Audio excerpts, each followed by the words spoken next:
các bạn, hôm nay tôi sẽ giới thiệu cho các bạn về diode cầu của máy hàng Omega 350 DT và Omega 500 DT.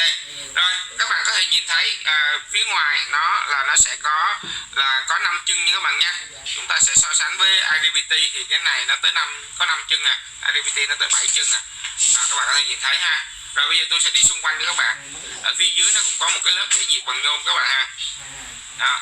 Thông số kỹ thuật của nó là tôi sẽ đọc cho các bạn 100A 1600V nha các bạn nha.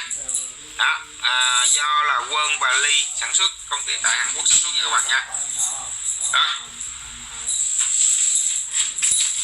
Đó. Rồi tôi giới thiệu xong cho các bạn về dòng diode cầu của máy hàng tức Omega 350 DT và Omega 500 DT. Các bạn yêu thích kênh của tôi, các bạn có thể nhấn subscribe để hỗ trợ tôi làm một số hàng chính hãng mới. Xin chân thành có hẹn gặp lại các bạn.